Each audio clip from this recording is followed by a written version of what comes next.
Good evening, everyone.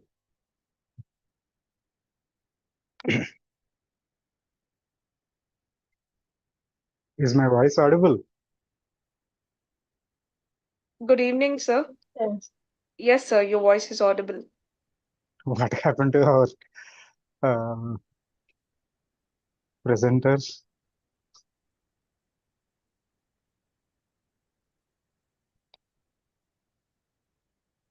Sanjay, can call Neelam once? Yeah, sure, sir. One second. Yeah, she's here. Okay. Good evening, Neelam.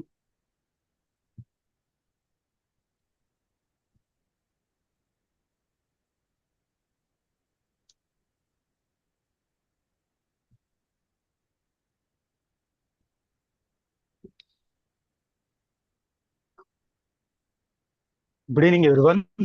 A warm welcome to the 6th anniversary Curtain Riser CNE case study series.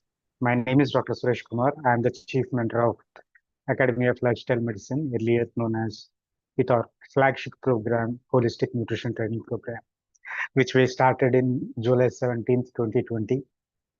And today we'll be discussing two case studies by two of our senior coaches who have been with HNTP almost since its inception. And one thing that I would like to share with all the new students who have joined from across the country is that when it comes to healthcare, it is all about practice. You cannot learn tips and tricks and be a healthcare professional and make an impact. Okay, that is not going to work. And if you look at either Bhuvana or Neelam, they have been learning the concepts consistently. It's not that, okay, it is only 27 lessons when it comes to basic program. And once we complete and once we get the certification, it's done. No. And you see some of the senior coaches who are attending today, and they have been practicing time and again, cases after cases. Even though they solved these cases, they want to learn from their colleagues how they have solved the case. That is called curiosity, to learn. If you are in healthcare, one thing that all of you should take into notice is it is not a job. It is called practice for a reason. Even a 70-year-old doctor, right, with highest possible number of degrees and highest possible number of years of experience, is still called a practitioner. He is not accomplished because when it comes to healthcare, every day is a new learning, a new beginning. So we should see or approach healthcare with that kind of mindset. That is the reason why every week, every Friday from 6 to 7, we wanted to, what do you say, uh, continue this series of 12 case studies. And every Friday, you get to uh, attend these case studies by these extraordinary coaches. And thank you very much, Neelam, for doing the honors with your first case presentation. And when it comes to liver, and that too, if it is cirrhosis, see, I completed my MBBS in 2002 from one of the best colleges in the country, Andhra Medical College, Visakhapatnam. At that time, when we look at cases of liver failure, it's almost like a death sentence. There is no coming back. And that too, with portal hypertension, ascites, and all these protein loss, there is no coming back. But at that time, we don't have an established lifestyle or metabolic health expertise. Okay, we were doing only pharmacotherapy, but things are evolving, things are changing, and there are like some extraordinary cases presented by the holistic medicine coaches or lifestyle and metabolic medicine coaches who got trained in HNTP principles. So today's case, I mean, when I went through the slides and the case study, it is phenomenal. And I know Neelam for quite some time. She is there from the beginning of HNTP, and her dedication uh, for learning is phenomenal. And I wish you all the best, Neelam. And please go ahead and sorry, I took 5 minutes of your time. So yeah, please go ahead and present the case. Thank you, and once again, welcome you all. We'll be celebrating our sixth anniversary on July 17th. So I wish all of you, even if you miss this, there is YouTube live available. You can go back and watch it anytime you want. Yeah. Over to you, Neelam, and all the best. Thank you, sir. I am sharing my screen. The slides are visible, I hope. Yeah, it is. Great. Okay. Make So, it full screen. Yeah. yes, sir, done.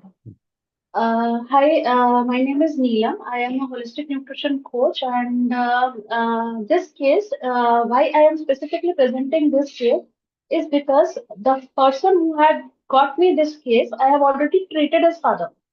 So on a night, almost in March end, I got a call at around 10 o'clock saying that my brother-in-law is suffering with severe liver cirrhosis. Not he was not aware about liver cirrhosis. He said he has a very huge abdomen, very huge belly. And I asked why it happened, and he said that he had withdrawal symptoms. So this guy, who's 35-year-old male, he had an issue of smoking and drinking very frequently. He had a kid born almost 4 years back, where he decided to quit alcohol and smoke both. And it was just an abrupt withdrawal. It is not that he'll step down like 2 cigarettes. He abruptly stopped it directly. Eventually, what happened? He started to have withdrawal symptoms. He started to feel bloated belly. He lost his appetite. Over a period of time, he started his belly to swell up. His legs and arms were lean, but the belly started to protrude. They were not aware why this is happening. And eventually, one day, he had to end up into a hospital with these conditions. First hospital admission was that he has chronic pancreatitis and he was having severe distension. These people, when did the radiology test and ultrasounds and everything, they see that it was a severe anemia, which was guided with retention. Fluid retention is in upper abdomen. Endoscopy then showed that there was gastritis, which was causing blood also to come out. He was having regurgitation as an acid refluxes, severe bad acid refluxes. And in the February month, he was admitted to another big hospital for surgical evaluation. Might be that there is some problems there. Till this time, I was not aware of anything. I just had this history. This guy had been having repeated problems, yellow fluid being discharged from his mucus, as well as they extracted the discharge just to study what happened. Till this time, I am not in the picture, I am just getting a history. This was the first pic that I got of this person. There was this protrusion in the belly, you can see, right? And with that, with the X-rays, ultrasound, and fibroscan, we could make out that he had a hepatic encephalopathy. That means his liver cells were almost dead. There was a huge fluid that was accumulated in his stomach area, abdominal area. Very severe anemia, as in his hemoglobin at that time was only 6, and there was a repeated GI bleeding, which was clearly visible in the ultrasounds. Okay, now what we discussed was that there was a severe blockage in his portal vein because of which he was having severe hypertension. There were episodes of very high and very low BP, and it was random. Okay, he was not able to flush out the toxins from his body. His brain was in confusion, so he was not aware exactly where he is now. He was not aware that he's in the hospital. There was severe swelling in his esophagus, so he was not able to swallow the food as well. So, just stopping here, till this time he was under treatment from the hospital. I could not intervene because they were not allowed to carry food with them into the hospital because they were given their own food. Sometimes it was semi-solid, sometimes it was liquid. Okay. From March onwards, I entered. What we could figure out is that because he had withdrawn from alcohol, he was not able to, his body was, cells were not able to understand what is good and bad for him.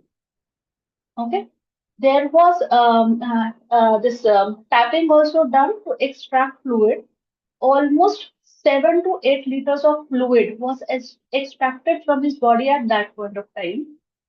He was given albumin because his protein was negligible, and he was put on diuretics and very restricted diet of only 500 ml of water and no salt.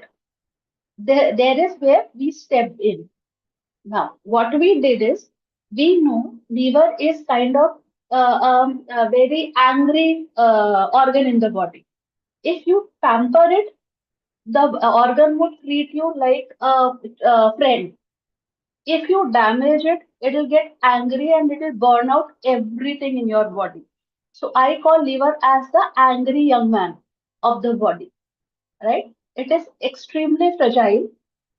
It has a, and you know that the liver has 50 to 60 tasks per day, and it is the only thing that can digest food properly or absorb, helps in absorption and assimilation. So three tasks for it. What we started doing is we started treating like a 5-year-old child. Now, when we are talking about a 5-year-old child or a weaning child, what we do is we try to give him only carbohydrate rich food or only soluble food, which is easy to digest. You don't have to put an extra effort in chewing or your liver to generate more juices. And that is all carbohydrate rich. So the only task is just to assimilate properly without any toxins. So the kind of food that we had given him was primarily, we started with curry leaves or tulsi leaves, which were helping him to chew, get the saliva into his digestive tract. The acid that is being accumulated in his GI tract, we try to subside it. We were trying so that the acid generated in his stomach is not entering any other organ. So we were giving him easily digestible carbs like suji or fermented, like a South Indian fermented food. Along with this, we started to give him cooling or soothing things like murabbas and ampappers. Along with that, he was restricted to have just 500 to 800 ml of water, which included everything, the cooked as well as raw water. So we cannot give him a liquid vegetables. We have to make them semi-solid or solid, right?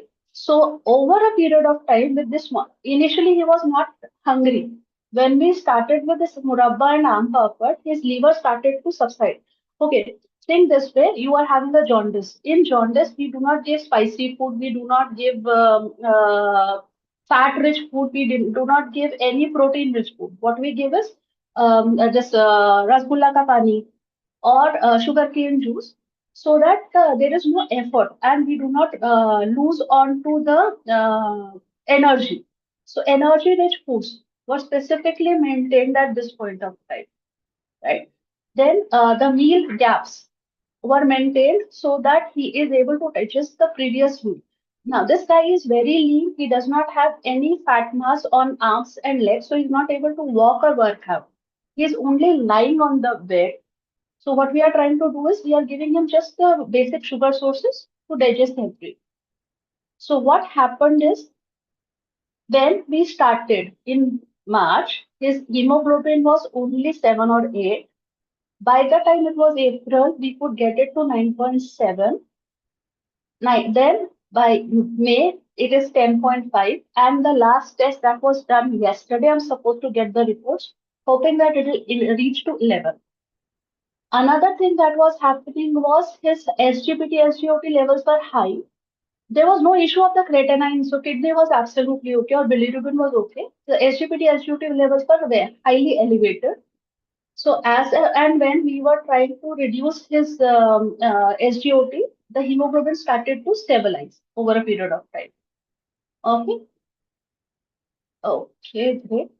Okay, so now he is out of the hospital. He was taken back to his home in April, end of April, and there is where we stepped in with all these restrictions being taken care of. With the first month, we were only taking care of the meals, hydration, and I was getting all the updates related to his bowel movement also and his motion. So during that first month, we could see some traces of blood coming into his stool also, for which we got it tested. It was obviously that toxin that was flushing out of the stool, where his family members were really panicking. But within 15 days, the blood from the stool was gone. Then in the second week, started with some semi-solid foods, no oil still, less of salt, but we were monitoring that his energy level started to grow steadily over a period of time. By this June, we have seen his hemoglobin being higher, the ascites is less, vitamin B12 levels are okay, and from now on, we have asked him to start spending time with his kids. He had started to move out, go back to his office with his work. Okay, and he is bonding better with his wife, who's taking care of all these tasks with him. Okay, so now with this, these are the parameters that I am sharing. This was the belly that I had shown you in the first week. This is the belly which I could see yesterday. Now his hemoglobin level from 8.7 is 10. The belly protrusion initially was 106. Now it has reduced to 81. The weight we checked on March was 73.5, just due to ascites. Now it has reduced to 55.9. The bilirubin, which was 3.22 earlier, is reduced now. The best was that his alkaline phosphate is now reduced. Albumin increased without a single excessive usage of protein. There is no protein supplement given to him. Creatinine value is stable now. Vitamin B12, which was very high initially, is now dropping. And his iron values, which were very less, the anemia thing, it has come to a normal value. So this was the case that I wanted to present. As I mentioned that this guy came from another of my client. This is his brother-in-law's father. This guy. This is not the same person. These are two different people.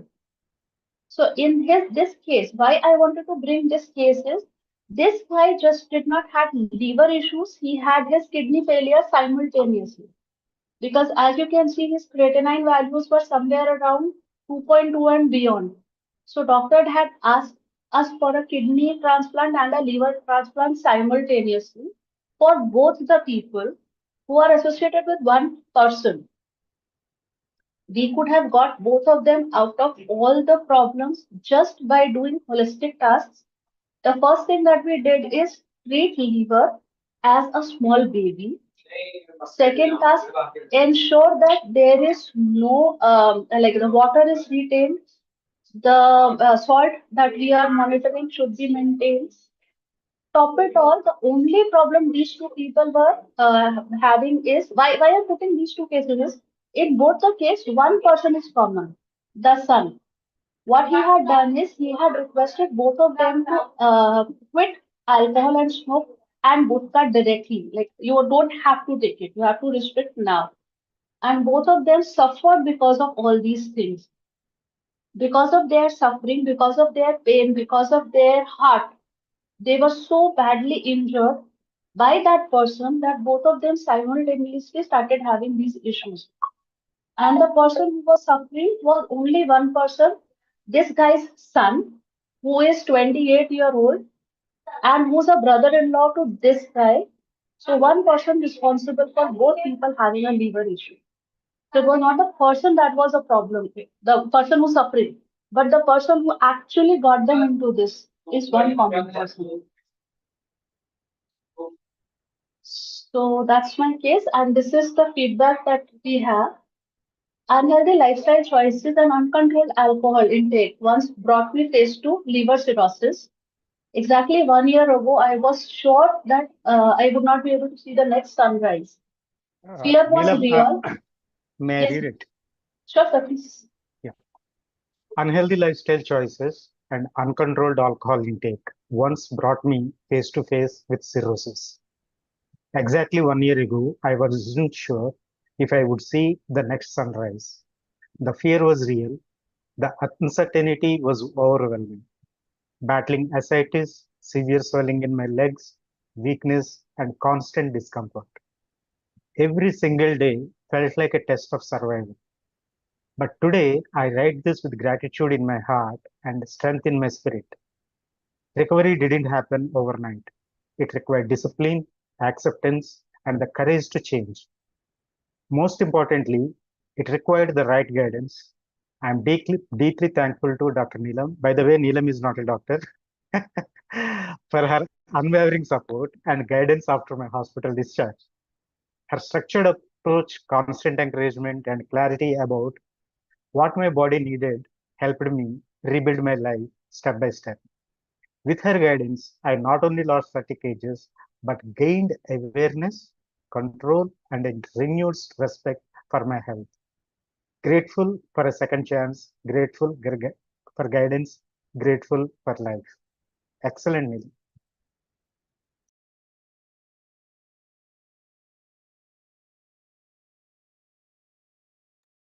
Thank you, sir. Thank you. I guess the way you were reading was I was like recalling his face reading this upfront. Okay, now guys, when I was reading this, I told you that Neelam is not a doctor. Okay, so since all of you are in healthcare uh, profession or education, what exactly do you think about Neelam right now? Is she a doctor able to achieve the kind of result she is able to achieve within 3 months? Can I see raise of hands? How many of you agree that she is a competent doctor now? Only one.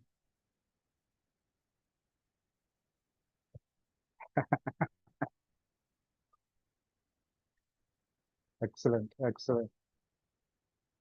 Yeah. Neelam, now you have become a doctor with a popular vote.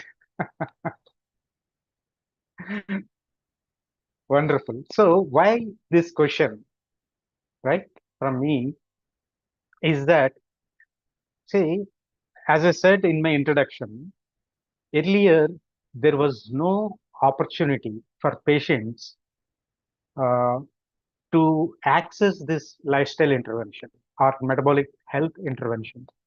Now it is available. Okay. And look how meticulously she planned for 3 months of intervention. Okay. So how did it happen?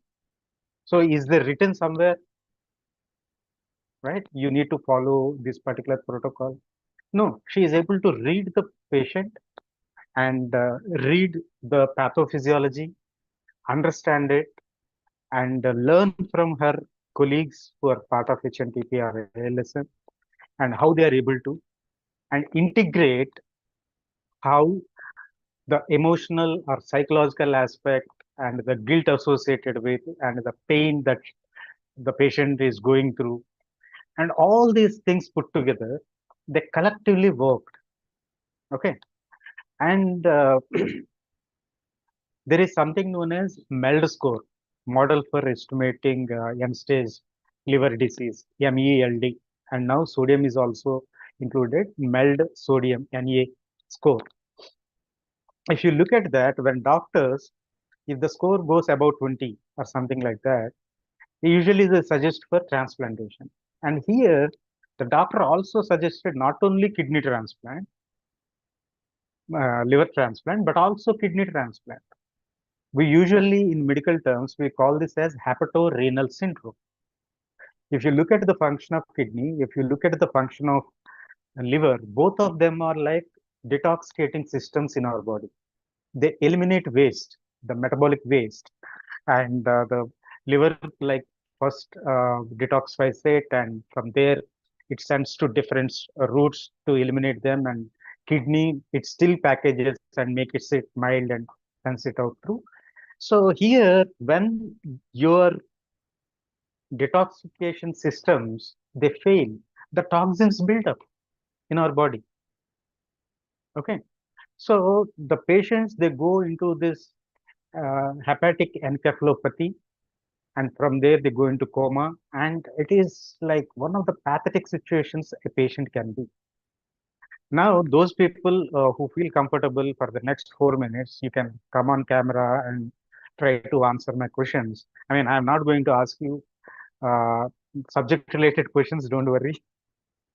But if you were to put, okay, now take Neelam madam out of the equation, right? If the patient has got no holistic support, and the patient was forced to go through either, I mean, just go back 20 years back, patient was forced to go for both liver transplant and kidney transplant. How much it would have cost the patient in money terms? Anyone?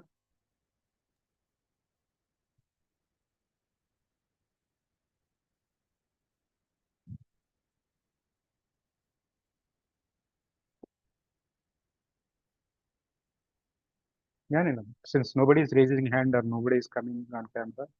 Sir, in Canada, one of my client, he had gone through kidney transplant and that costed him 50 lakhs. Yeah. And eventually we lost him also. Sorry to say that, but Yes, yeah, yes, that, yes. that happened. 50 Not lakhs all wasted and transplants, not all transplants are successful. It is called graft rejection. right. Now, just imagine just being a lifestyle and metabolic medicine coach, Neelam not only saved his life, but in money terms, she has given the service worth of at least 30 to 50 lakhs in 3 months. And don't you think that as a dietitian or as a health coach, is it not empowering to you? How many of you feel empowered with this case study? That, okay, one day I also want to do like this.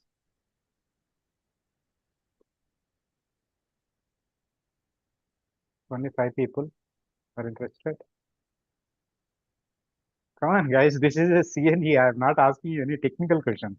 How many of you want to do the things that like what Neelam just have achieved?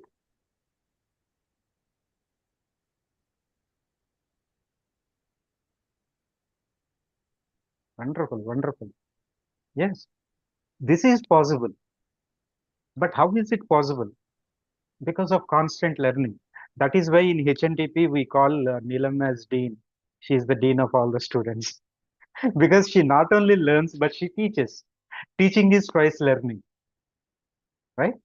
So thank you very much, Neelam. And now we have another case. This is by one Mrs. Bhuvana Sharvanan. She is an Indian now living in Dallas, Texas, in US, and she is practicing over there in one of the weight management and lifestyle centers in Dallas. And the case that she is going to present is a very interesting one. Imagine a young mother living in States and having given birth to a baby boy. And since from the age of 3 months, the boy developed, I mean, 3 years, I'm sorry, but the boy developed this food allergy for both eggs and different forms of nuts. And yeah, I'll give time, but first let complete this session also so that people who have got only time for 6 to 7, uh, first we'll complete this. And she is living away from her parents, living in a different country, and the kid is having this issue, and the mother is quite young, and the doctors over there are not able to help. They are saying like the kid has to live with this, and she suffered with this condition, being a mother, for almost like 10 years. and Bhuvana is able to help this kid come out of these food allergies one by one. Okay. Now let's welcome the next speaker of the day, Bhuvana Sharunan. Bhuvana, are you there? Yes, sir. Yeah. So she is Bhuvana. She is there uh, joining us from Dallas. Yeah, don't worry. It is early morning for her. Thank you so much for joining us and doing this case. And wish you the best, Bhuvana. Please go ahead. Thank you, sir. Just a second.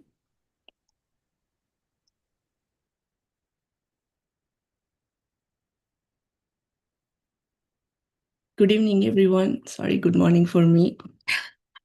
This is a case, a special case. I have done many with this after joining HNTP, but somehow it's made in such a situation that I have to present this one as a first. This is about me and my son and how I managed to help him out and come out of this food allergy. I wanted to share the screen. Give me a minute.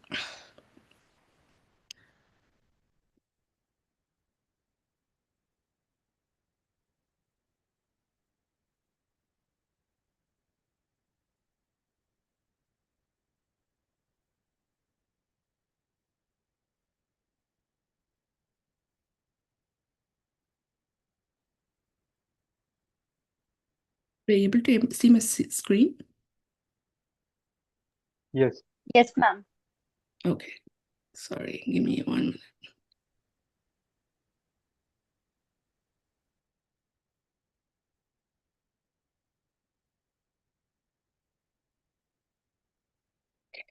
Some reason I'm not able to do like full screen.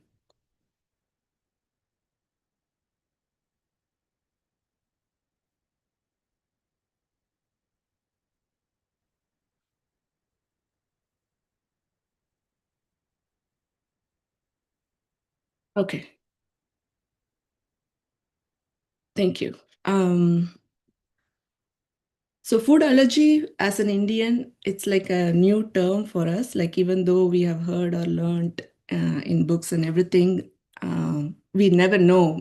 The only food allergy I know is like sometimes when people eat fish, they get some rashes. That's the only thing I have seen in my life, but we never know about any other food allergy. But here it's pretty common. Most of the kids have like this concept of food allergies, and then they have this concept of EpiPen, and there are the schools which designated and like the like a designated area for the kids, and all those things is pretty common here. They follow the protocol when they have this food allergy kids at school and everything. So it's everything new for us. For me especially. So I have two kids. My first daughter, she was born in Chennai. She's pretty. We moved to USA when she was 2 years old, and my second son, he is 10 years now. So when he was born, the the allergy started like in 3 months. Like he started developing some kind of rashes. I was just breastfeeding him. I didn't give him anything. But still, there is like a dry skin, eczema kind of stuff, and all those things. I have not given any formula, anything. He just started developing a kind of eczema. So when I went to the pediatrician, they said I have to stop drinking milk and see if the rashes improve. To my surprise, when I stopped drinking milk and then breastfed him, he did not have any rashes. So that's like okay, this is like a new stuff for us. So in the 5th month, when I started the weaning for my son, like a rice cereal or something, like Bhuvana, it doesn't have any milk in it. Bhuvana, just hold on a second. Yes, Can you sir. hit Option Command P to make it full screen? Option Command P. So I have a MacBook. Yeah, yeah. Option Command P. Shift command. No, sir. Yeah, go ahead. No problem. 1 second. It's like I Come. sometimes I touch it, it just comes in, but I don't know what happened. It's fine. It's fine. Go ahead. Sorry to interrupt. No worries, sir. So it's all started with the milk allergy first for him. So when I went to the pediatrician, they said like milk allergy is one easy thing which he's going to outgrow pretty quicker. But what happened was in the 5th month when I started weaning with the rice cereal and all those things, he developed rashes. When I went and checked, I understood the new concept. There is a traces of milk present in any packed foods or anything.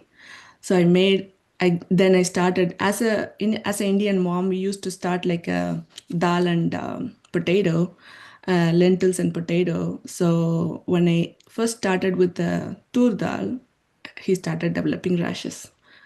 That's like a big bummer. Again, after that, I gave him like idli. To my surprise, idli did not do anything, even though it had urad dal. But rest all dals, he formed allergies like moong dal and chana dal. Everything he started developing rashes. For a young baby, I couldn't give like extra milk, or I cannot drink milk and give breastfeed him. So I was put in a situation to explore how to feed him or give him an extra protein. Whatever protein I gave him, he started developing rashes. So I don't want to try anything new and make him go through that itchy or something. So it's like a trial and error for me, but it's those first 1 year of the child's life was like a hell for me. So tried one by one, nothing worked. But fortunately, chicken worked and red meat worked. When I started giving lamb or goat meat or something, nothing happened. Chicken did not do anything. But for a baby, we can't give that much of animal protein, and he cannot eat that much too. So it's he's 100% dependent on my breast milk. So 1 year was over. Still, he can eat idli, rice, and little bit of vegetables, but no protein, no dal still. So 1.5 years over, he slowly outgrew tooth dal allergy. Until 1.5 years, I was still breastfeeding. 1.5 years over because he's very petite. He gained 10 kg in the age of 3. So like he not even 10 at the age of 3. So he's very petite, unable to gain weight, um, unable to have like a strength like normal kid, like lack of protein, is very undernourished, and it's like put like too much pressure on myself. And then almost 3 years, he slowly outgrew milk allergy. I was breastfeeding him until he outgrew this um, milk allergy. Slowly, he started drinking milk. That was like a big saver for me. Now comes the next part. By the time he outgrew milk allergy, he outgrew all the other miscellaneous protein, I would say, like the lentil or corn or gluten. Everything he had an allergic reaction. So everything he outgrew at the age of 3. But next, the main thing is egg and nuts. There's severe anaphylactic reaction for him for the eggs and nuts. Even if he come into some traces, he gets developed some rashes. After rash, he start developing some fluids in like the nose, like he starts like that, and I have to rush him to the ER. Even though I have an EpiPen, I never gave him. I'm scared to give it. I just rush him to the ER and they give the adrenaline shot to make him come back, and all those things will happen. This happens almost every 1 or 2 times in a year. This has been an ongoing process for him. Now he's at the 4th grade. He's 10 years old. I joined HNTP like vigorously in 2024. In 2024, we made an ER visit for a pistachio allergic reaction. So, till date, from kindergarten, when it comes to him, he doesn't know what's all these things. He's like a free boy. He just roams around. The only complaint he has done so far is, I don't want to sit in the nut-free table at school. I want to sit with my friends and eat it. When you used to say that, I feel so bad. Like, okay, because when he sat with his friend's table, he developed one time like an allergic reaction. So that's the only concern for him. But for me, he cannot eat outside. I cannot take him outside. The only thing he can eat is the American restaurant because there's no contamination. They follow certain protocols. So that's the only food he can eat. But Indian restaurants, Indian party, all he can eat is some plain white rice, then some dal, and some yogurt. That's it. I don't want to give even the vegetables, which has maybe traces of nuts. I cannot give him anything else when I go outside. So it's like a big nightmare every time I have to plan this and that. Always back of the mind, it goes, okay, what can be done? What can be done? What can be done?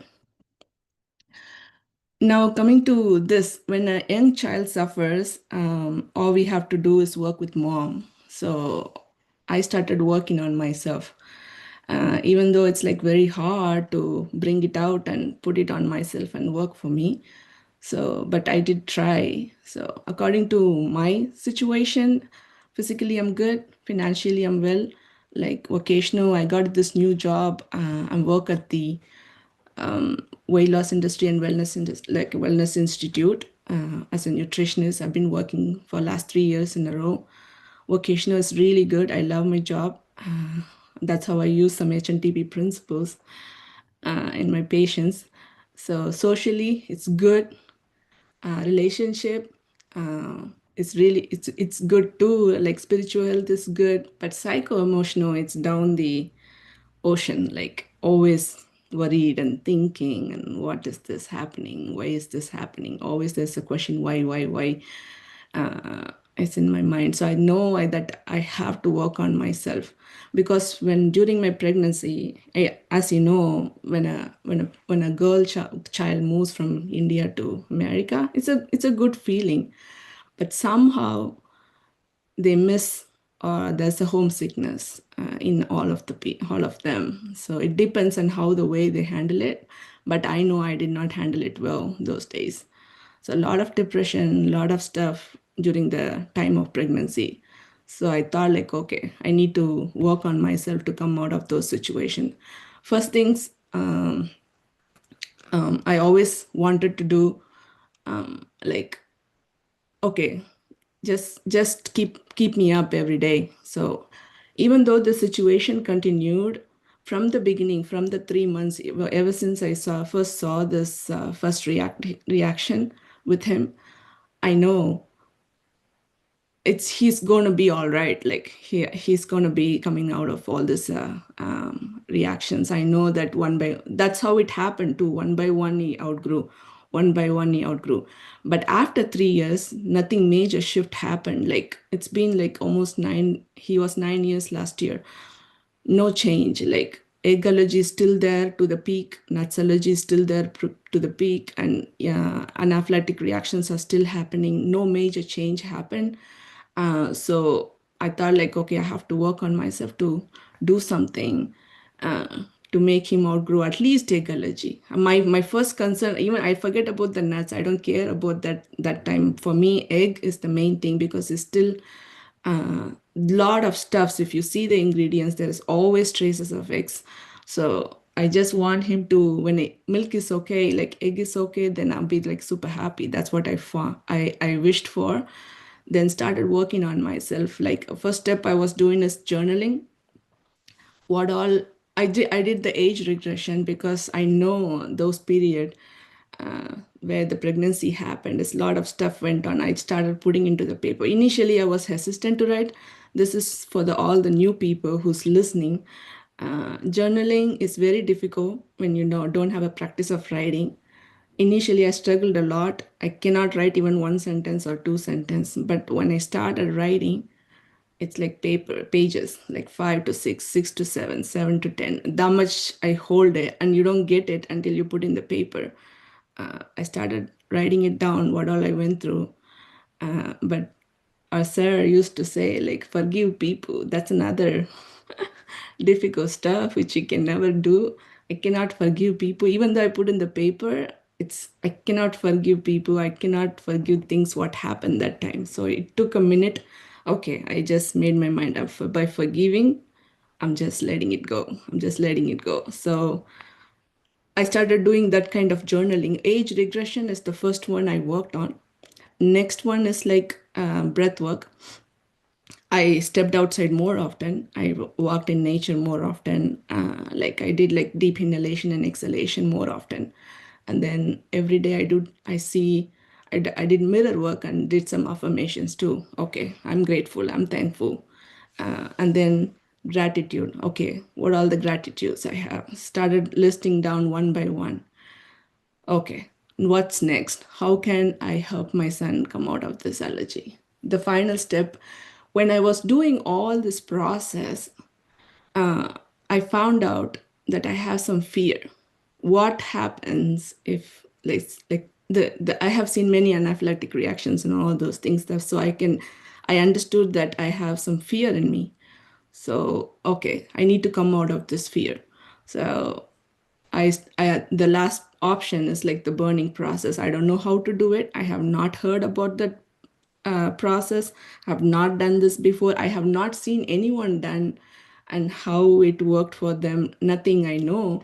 I'm one such person. I try everything myself. I see how it works. Only then I'll be like, okay, this is how it is. So I want to try this burning process, which means like, so I started doing this 21-day burning process. It's like a new concept and very strange. How will this will cure my son? Like that was my question running in the back of my mind. But I had hope. I have to believe, or I have to. I always had hope. Anything which I try, if it's working, like if it's not working or working, I have to try to make something. So I just started this burning process. So nothing I wrote, just simple sentence. I release my fear and paranoia of my son's egg allergy. I just started with just egg allergy. My focus is full of egg allergy. So I just did it. I burned 21 days. So I burned 21 days, no change in the color of the paper. And then I burned like every single day I write it. It's the same paper. We write with the same pen because I need to know what's happening with the paper. So first time I burnt it, and the process, I want to let you, the new people who wanted to start this burning process, you need to write in the same paper and the same pen, and then the ashes has to go through this clay made pot or something. So I just write every time and then burnt it. So 21 days over, no change in the ash, no change in the color, nothing happened. Everything was pitch dark. Okay, what should I do next? Do repeat for another 21 days because you hold so much fear still and haven't come out of it. So do another set of 21 days. So this first 21 days, if you see here, there's like the paper was like pitch dark. And the second time when I did for next 21 days, I somehow felt the ashes of the color has been changing to light gray. Like it's not that pitch dark, like the ashes are a little gray. And the last 21 days, if you wanted to see, the side of those colors of the corners are turning white. The ashes were turning white. The inside was pretty pale. I don't know how these things works, but then slowly I started change the color. All the sides of the paper is turning white. I don't know, like, okay. Then I felt like, okay, am I almost there? Kind of said. So the final one, when you see it, the entire corner of the paper, it turned white, the ashes, I mean, and then it's like flew away. Before even I was taking a picture, it just went into the air like that. It's not even in the clay pot. I don't know how it flew. It's the same weather, no change, same paper, same pen. But the color has been lighter and lighter and lighter. And one time the ashes changed to full white. Like, I'm like, okay, okay. by this time, it's almost like like from the time I started my journaling gratitude, it's almost like 6 months, like by this time. So I thought like, okay, let me try giving him the food. So I just started in disguise of feeding him. I just prayed. I just had this affirmation written, and then I started feeding him in disguise. First, I tried the egg with like in a gravy type. Okay, I just mixed the egg in a gravy, but I just tried the gravy alone to see what's happening. Nothing happened. Like every time if he eats something, he formed rashes around his mouth first, circumoro allergic reaction first, and then it spreads to his entire body, and then he will be like have some breathing issue coming on later. So with the gravy, nothing happened. This one I tried for a week, and then slowly I tried egg fried rice. I do the egg fried rice, but don't feed the egg, just the rice alone. Nothing happened. Okay. Scrambled egg or omelette or like well cooked egg, few pieces. Nothing happened. Okay. Give him the full hard boiled egg. He ate one whole egg. Nothing happened. I'm like an Archimedes or something, shouting like anything, like, wow, what's happening? How did it even happen? For someone like who had like a severe anaphylactic reaction to nothing, how can it happen in a 6 months period, which never happened like last 7 years in a row? That is it. That is it. Mom is greedy, so she wanted to try uh, with other stuffs too. So she next immediately after he outgrew an egg allergy. See, according to this American pediatricians and American this thing, kids can outgrow milk and egg allergy, but never nuts and peanuts allergy. That's their concept. They always say it's very difficult to outgrow. You know what happened? Like after he outgrew egg allergy, I wanted to try one by one. So next after egg, I started with the peanut allergy. Like peanuts, like in disguise, I did. He outgrew peanut allergy too. Nothing happened. Peanut is one such thing, it's very bad allergic reaction. People die here out of peanut allergy. So he outgrew that. Now I'm working on with other tree nuts. If it's done, he's done. That's it. And I have hope after he's done with other severe nuts allergic reaction, I may present another case. So the main process for this whole stuff, which will help me a lot, is the burning process. It's not an easy process, but it took almost 3 months, but I was able to do it. So I'm still working on all this. Other nuts react like thing.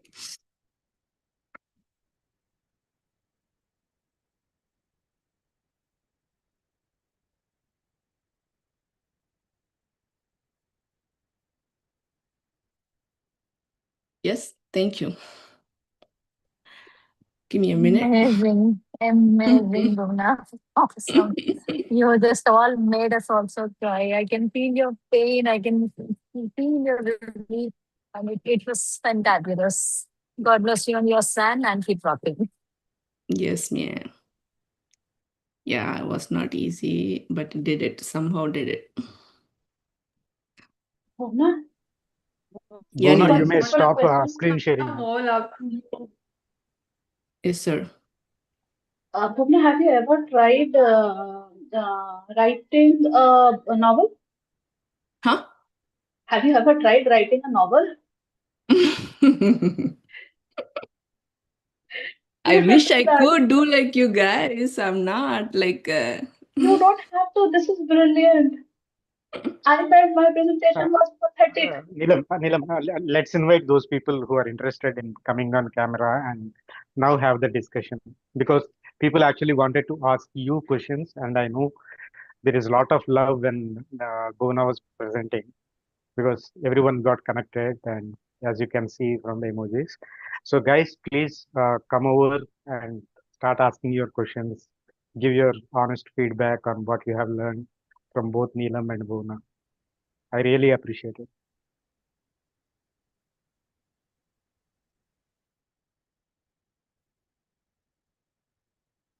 Guys, you need to have some question on food allergy because I had 1,000 questions when I know about it.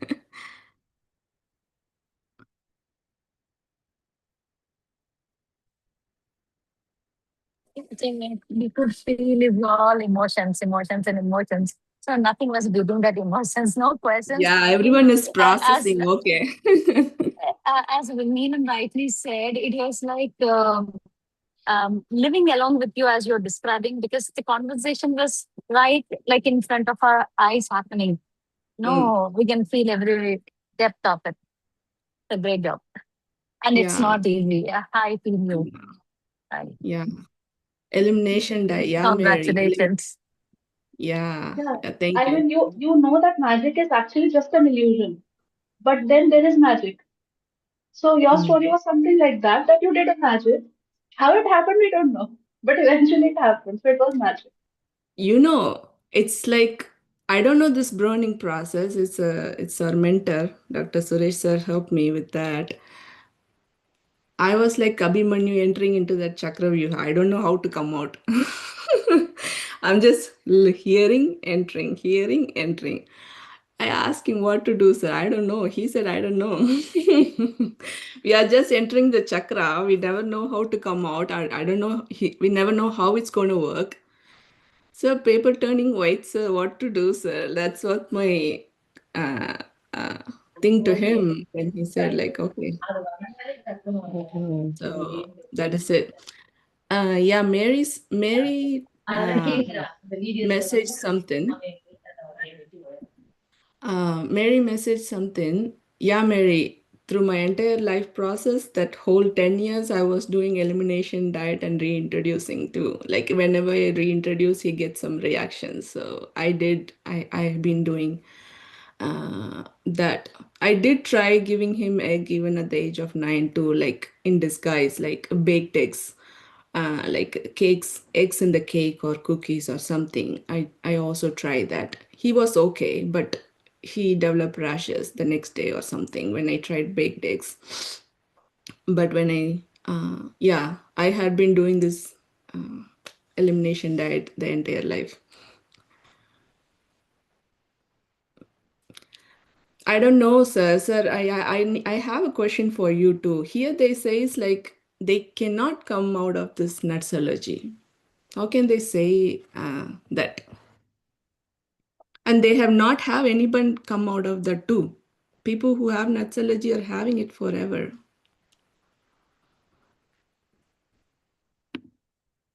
See, medicine is all about like reading patterns, right?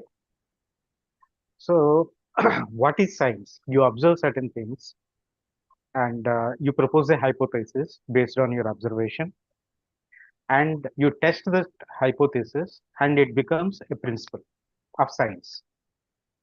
Okay, and if it is repeated by some other people, peer, that is, when peers review and they get the same results, then it is peer reviewed and it becomes a principle or a scientific truth. Okay, so for them, the pediatricians, so far, whatever they have seen or observed, okay, and that becomes their scientific truth. It is not their personal truth, right? Scientific truth is like, what do you say, a consensus.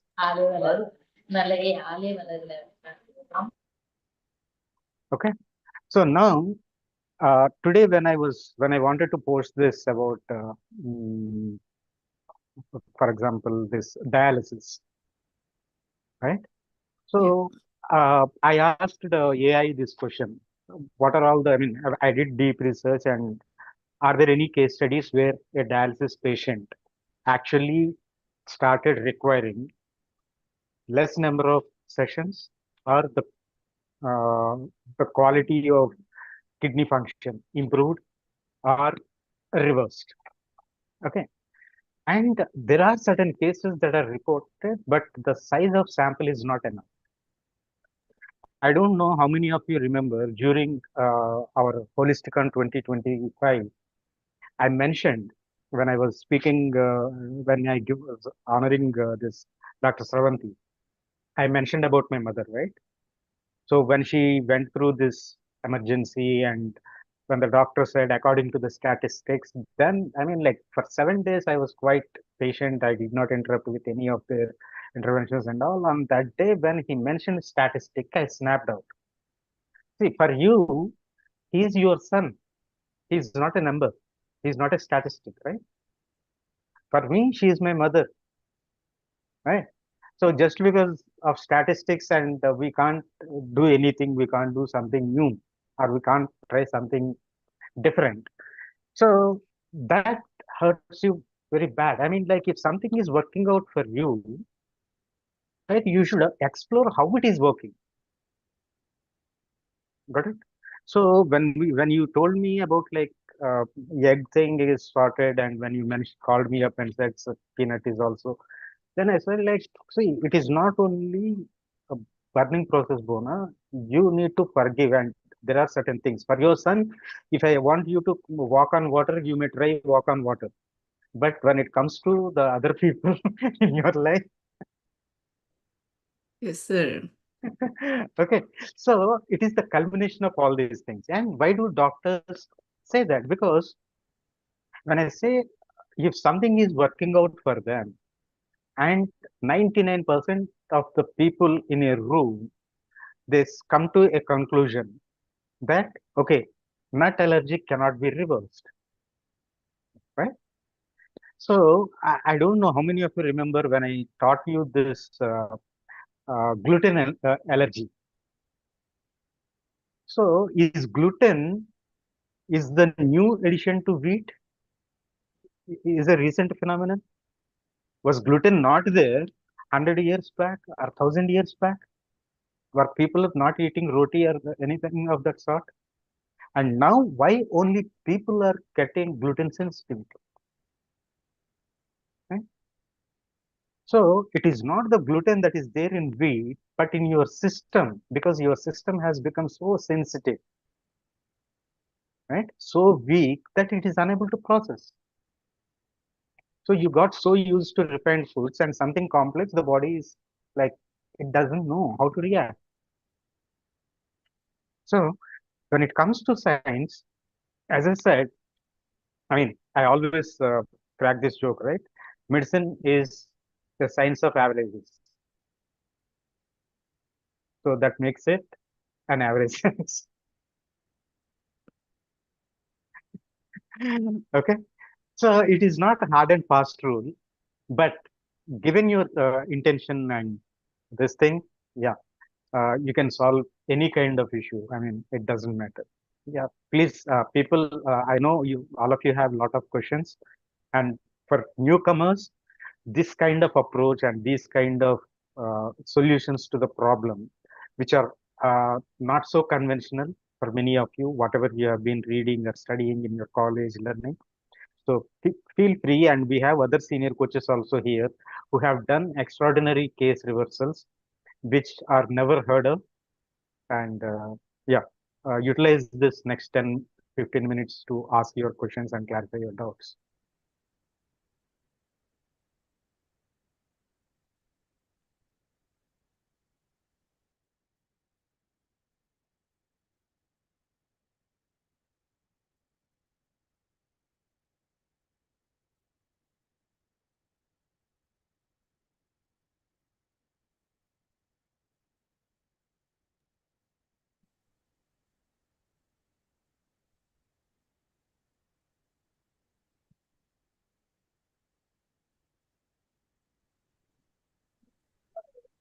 Good evening, sir. Yeah, good evening. Hello. Please go ahead. Sir, actually, there are so many people who does not actually believe that by doing all these things can it really reverse the condition like that. There are some people, right, sir? So for like that people, how can we say that this is really helpful in reversing their condition? How can we say them, sir? Yeah, show them the case studies. I mean, there are case studies available everywhere in our Facebook group and in our YouTube, right? And I gave access to all these things. So, yeah, just show them the proof. Yeah, Yes, Kirtana, sir. Thank you. Mom? even my husband don't believe it. There are people who it's just who really wanted to get it done. They believe anything and do anything to get it done. That's it. Thank you, mom. If they wanted the solution, they'll do anything to do it. My patients who are white and who are African Americans, they did it. When I said this, they did it for their own self too. They believed it and they did it. They in fact asked me where to buy that Clay pot. clay pot. They were been to sending pictures. They went to Indian stores and sending me pictures. Can I buy this clay pot or that clay pot, like that? If they want it, they'll do it.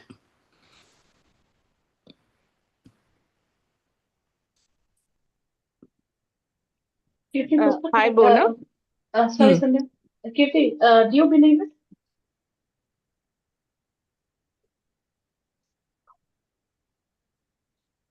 Kitana?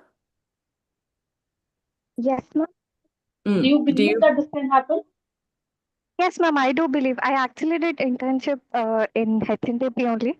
So after doing that, I really got interested, and I'm doing it right now also. I suffer from PCOS since uh, 12 years till today. So I'm trying. I'm trying. I've changed also. My eating habits are changed. The way I see myself has changed. So, ma'am, I actually believe if I say someone else like I'm doing like this is happening to me, they were like, "Is it really going good? Do you think this really works? Why can't you go for medicine and do all that?" That is the reason I have asked this question, ma'am. Great. So if you believe it, everybody would believe you. Yeah, ma'am. I actually wanted to show people that this actually works. That is the reason first I'm trying on myself so that I can confidently say that this really works. Everyone has to try. Don't let them try. Just tell them you want to do it, do it. Yes, ma'am. Probably when it is, see, Ketana's her own personal PCOD case, for Bhavana it is her own son's case, because it's a family and it's like, as sir said, if I ask you to walk on water, even you do that. It is like possible to test and try.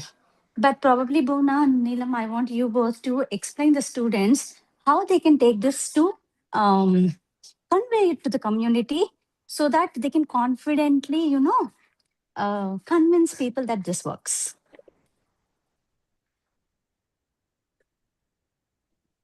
Okay, Fatima. So I'll just try once.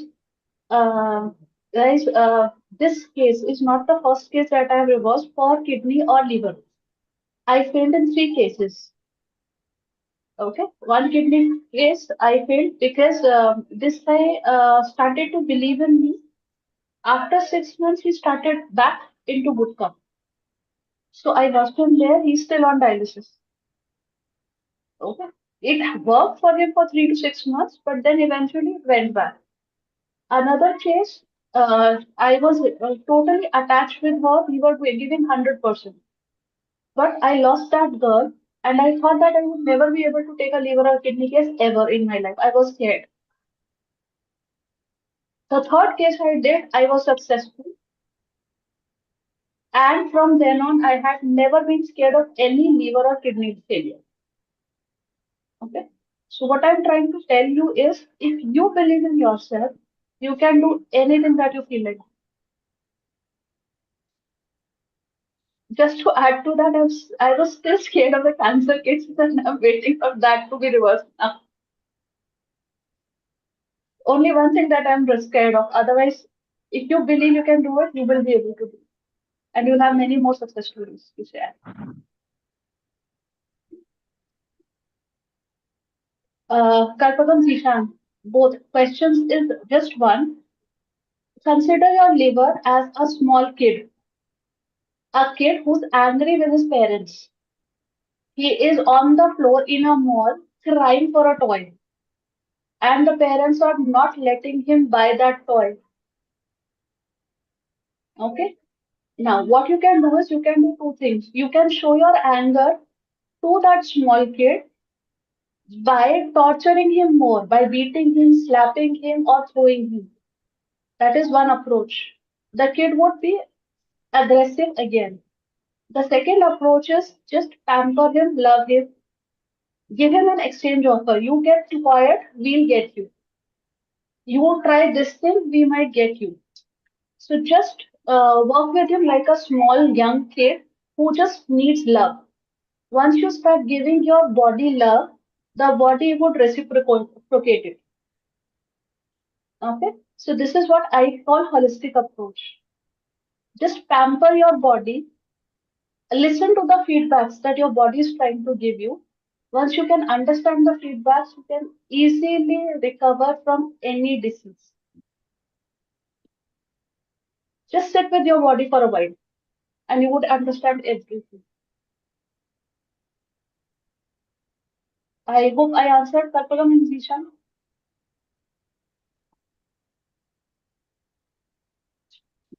Now, let me try and explain both the questions once. So, Karpagam, it is not that uh, Neelam designed a particular protocol for liver. Okay, she designed a program for the person whose liver is damaged. Right? Different people may get liver damage for different reasons.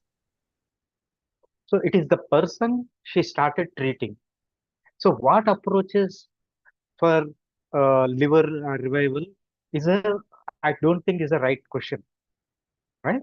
You should be asking more about the person, because in holistic or lifestyle medicine approach, we never look into the issue as such. Okay, if you remember when Bhuvna was talking about her son, she mentioned that it is the mother who needs healing, not the kid.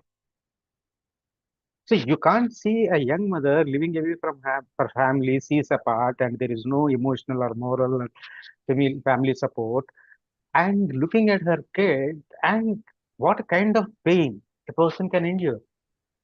So she is suffering and she wanted to heal herself. So if you ask, I mean, just someone like elimination diet and reintroduce and all these things, yes, it's just like seed cycling for PCOS. Will it work? Yes, it does have its own benefits, just like how you change from polished rice to brown rice. Immediately there will be some shift, or quinoa, or whatever millets you want to use. But it is temporary, unless and otherwise the root cause is addressed. So the first point is there are no hard and fast rules, but there are principles, right? There are certain principles like because her structure, I mean, if you look at her structure, I mean, starting from water restriction to um, arm papad or something like the murabba, and from there into semi-solid and all these things, there is a structure that she followed, but more importantly, it is the person. Okay, so that is for you, Karpagam. And coming back to Kirtana, I mean, like, whenever, how do you convince other people? Okay, and make them understand that this works. So you don't have to convince anyone.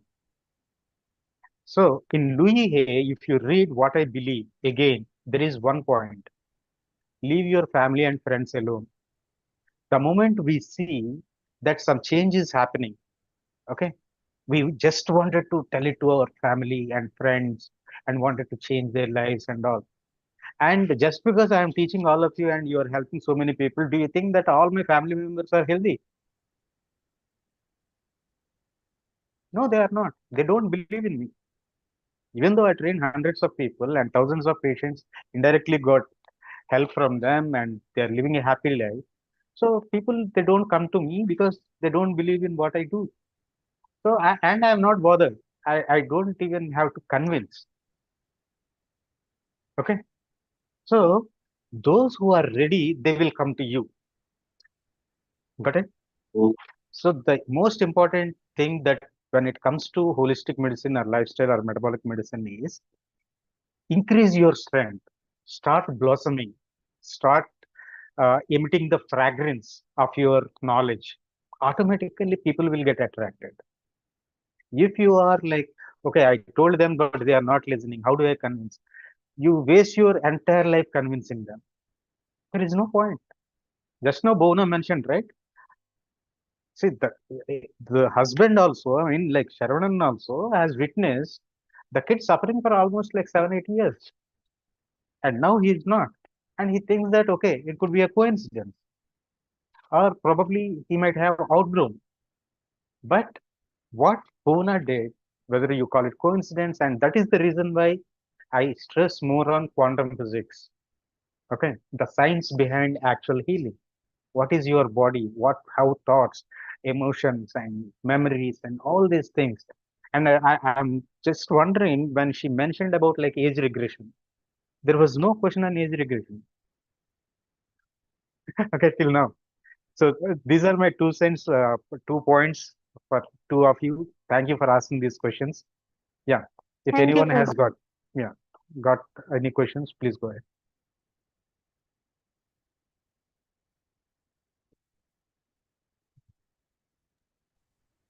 Sir, good evening. I just want to ask Bhuvana, like she was treating herself and the healing was happening onto her son. So I want to understand from her words, what are the emotions that his son faced when he started eating the foods that he was allergic for?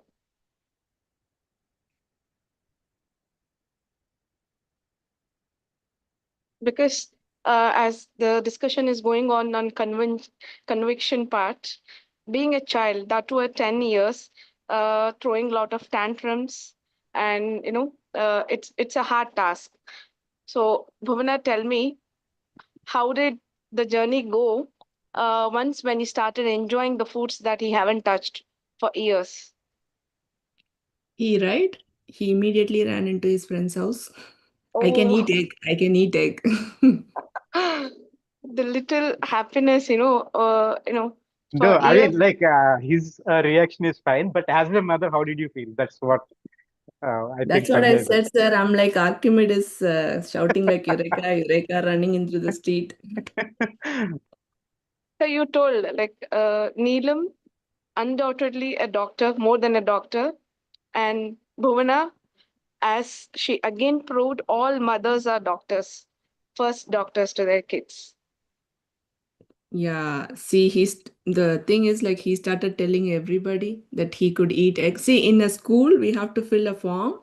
When he joined, that he has so and so allergy. I have to mention eggs allergy, peanut allergy, nuts allergy. I have to submit the form to the school, and they give this form to this cafeteria, school cafeteria, and teachers and everything. Okay, so this egg allergy he outgrew in the middle of the school season. So he want me to come and write another letter telling Wow. that I can eat. That is his biggest, His you biggest know, achievement. So I went achievement. and wrote he outgrew egg and peanuts allergy, so he can have anything in the class like that.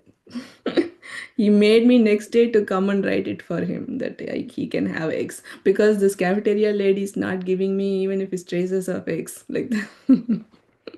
Yeah. Poor Rex also gave up for holistic approach. Yeah, yeah. Thank you. Thank you, sir.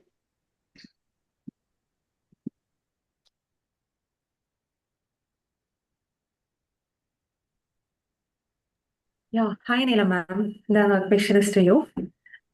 And before into it, like,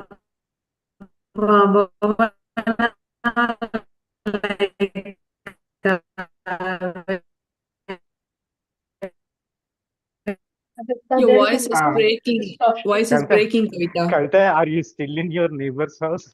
Did you move to Yeah, your home? hearty congratulations to you because okay, then I'll join it from. It's very cracking. Yeah, yeah. Switch off your camera Okay. and talk. Now it's a little bit okay to continue.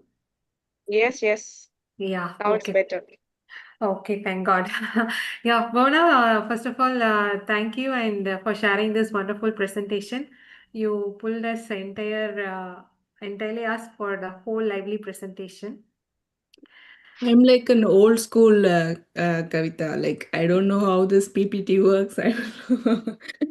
I Okay. just like, okay, all I need to is tell what it happened. That's it. Okay. Yeah, I can see the impact of journaling in your presentation. Like we all inspired if we have, so we stuck and if we are stuck, like what is the what we are going to do achieve by this. The impact of journaling I could see in your presentation.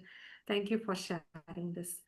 Neelam ma'am, like yours is a very marvelous transformation. I'm so inspired, but still I feel like what is the I can see that this you have highlighted a nutritional intervention part, but coming to the holistic tool, as sir said, it differs according to the person. But what is the root cause which you identified that this holistic tool helped him to come out of to support his transformation? Like, I would like to know in this way, ma'am.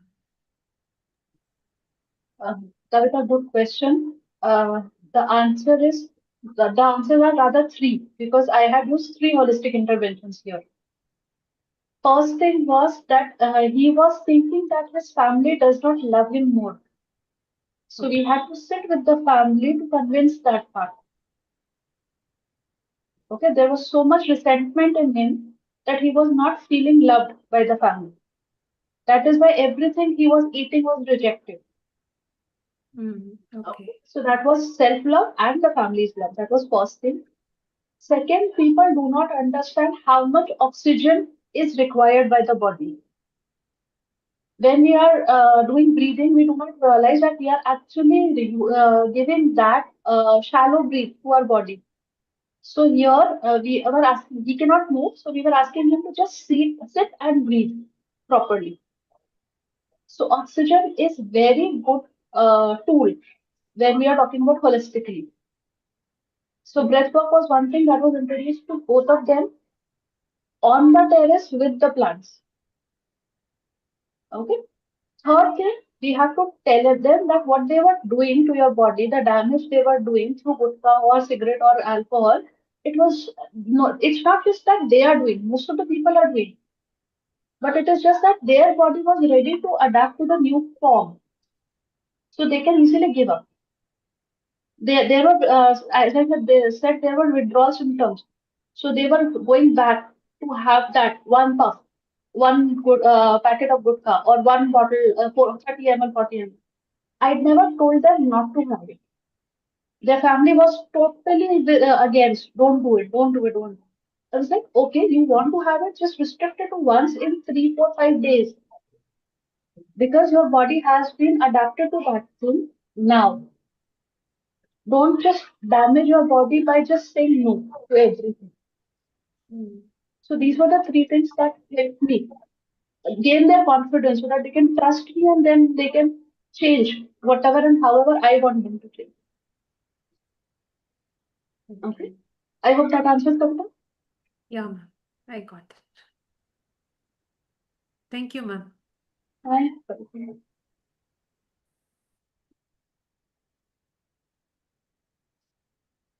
Yeah, I do have one question for audience. I see a lot of new students from probably different colleges joining up. May I know from which college are you people from? Those who have joined. I mean, how many first timers to the case presentations here of lifestyle and metabolic medicine or HNTP? Newcomers, just raise your hand, please. Those who are listening it for the first time. Okay. Where are you from, Sandhya?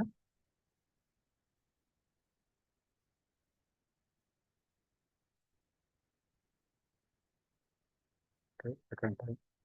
Sandhya, Sheetal, Dr. Shobana, from which college are you from? Akshara College. Akshara College is in Hyderabad.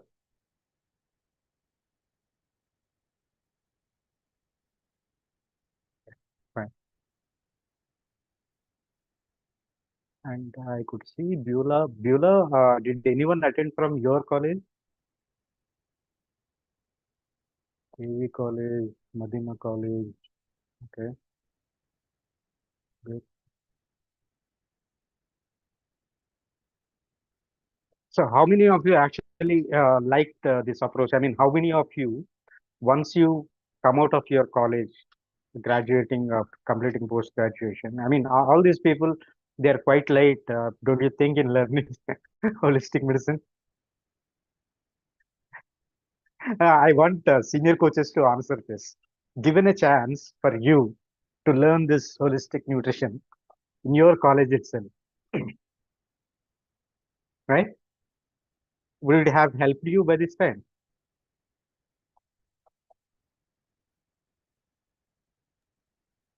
I think help is a very small Small word.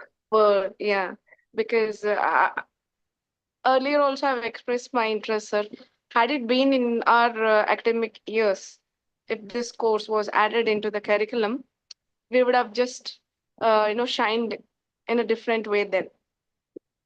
Hmm. Sir, my son would have not got food allergy itself. He would have had this course. This is the ultimate answer, sir. Wonderful. Hmm.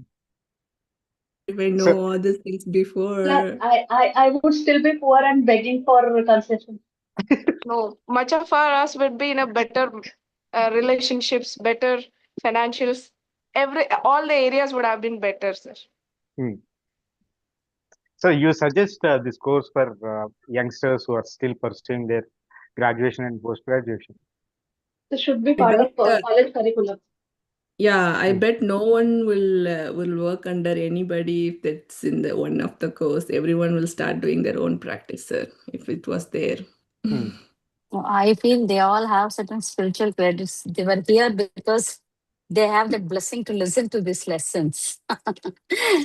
We never got them. 26 years into practice, and it's too late for us, but it's good to start now. But for you, it's a blessing, guys. If you don't realize that, you have to wait for the right time again.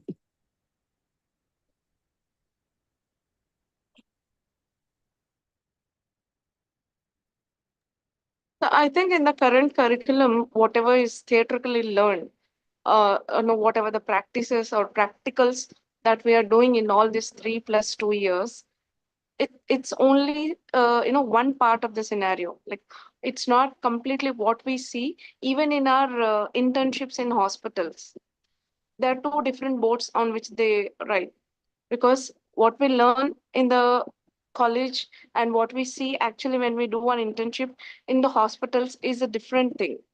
But when it comes to this holistic learning, it's completely entirely a different zoner or a different platform where you don't touch these two earlier things. Right. So now there is an interesting message here by Sumaya. Uh, she says in OU we had this subject now in college, in Akshara College in PG fourth semester. Sumaya, can you please tell me? I mean, you have holistic nutrition in your curriculum now.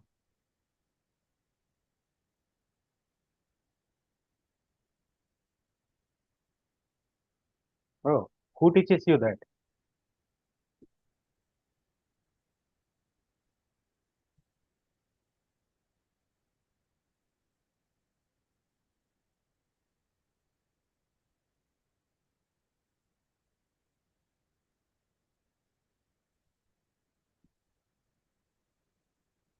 Okay, fine. Anyway, since we have only 1 minute left for today, next week we do have two more interesting cases. One is by Mr. Manjunath from Bangalore, and another one is by Rima Shreen. She is from Coimbatore. So both of them are going to present two interesting cases, and one Manjunath is like HbA1c in an old lady, I suppose. Reverse restores and renew is the title. The HbA1c success story. and Rima will be presenting postpartum incontinence. So usually these kind of cases, uh, these kind of cases are medical cases, and but even if it is a structural issue, like incontinence is not metabolism related, or it is not hormone related or something like that, but Rima is able to address that, and I would like to see all of you next Friday, same time, 6 o'clock, 6 to 7, we'll be having the case presentations, and 7 to 7:30. Just like today, we can have, what do you say, discussion on this. And thank you all very much. And tell your friends it is available in their YouTube link, the mail that they have received. There is a YouTube link, and if not there, and I'll be uploading that in our WhatsApp channel, the complete video, YouTube link as well. There also you can do. And please send in your feedback to us. And if you have any questions, you can just mail us, leave a message in WhatsApp or to your faculty, and they will reach out to us. And I wish you all the best, and hope to see you all in good numbers. Tell your friends, share your experiences, and invite them to join the next week's session, because those two cases are quite interesting. Okay. Thank you, everyone. And once again, thank you, Bhuvna, and thank you, Neelam, for this curtain raiser for our anniversary, 6th anniversary, right? So thank you very much. God bless you all. Take care. Bye bye.